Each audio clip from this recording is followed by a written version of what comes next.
Never, never should I lose you. I don't want to lose you.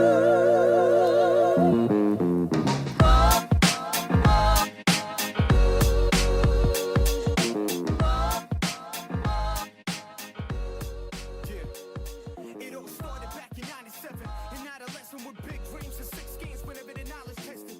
She had it hot since the whole 9 yards. Enough to make my mind go, oh my.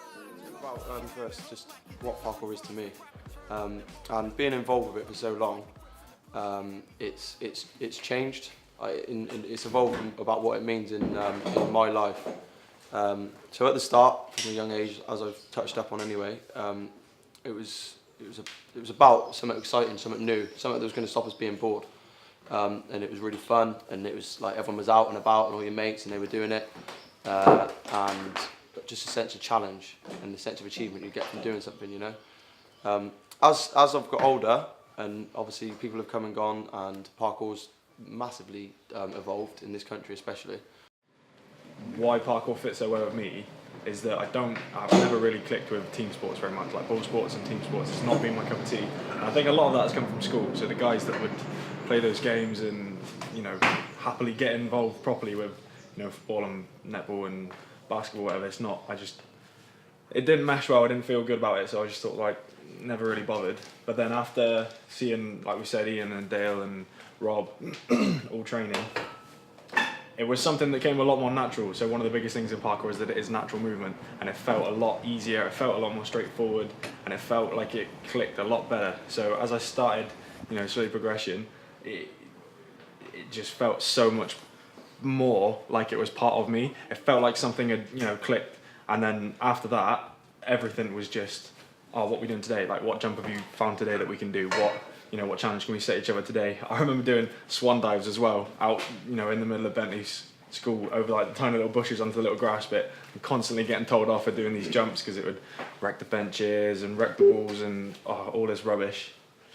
And that was really where it started.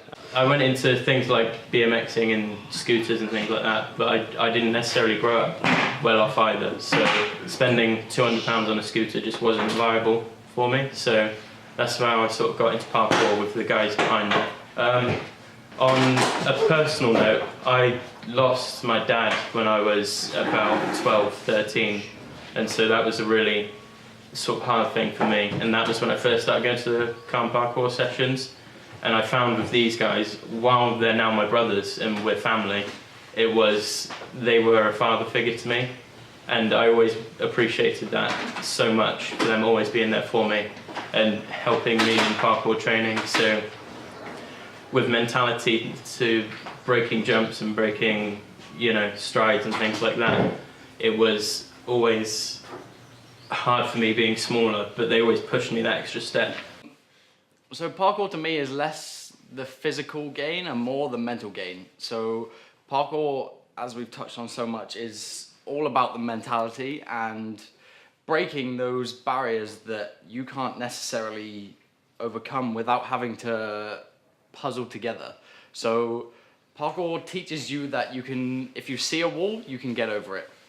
There may be a different way that you'll have to learn, but there is a way eventually to get over that wall. And it teaches you that in life is exactly the same. So if you have a problem in life, there is always a way around it. There is always a positive thing that you can get out of something negative. So that wall is there to block you from getting past it. But if you have a mental barrier and you're really struggling to get past it, parkour gives you the tools to be able to learn to overcome those problems in life. We are Calne Parkour. CPK!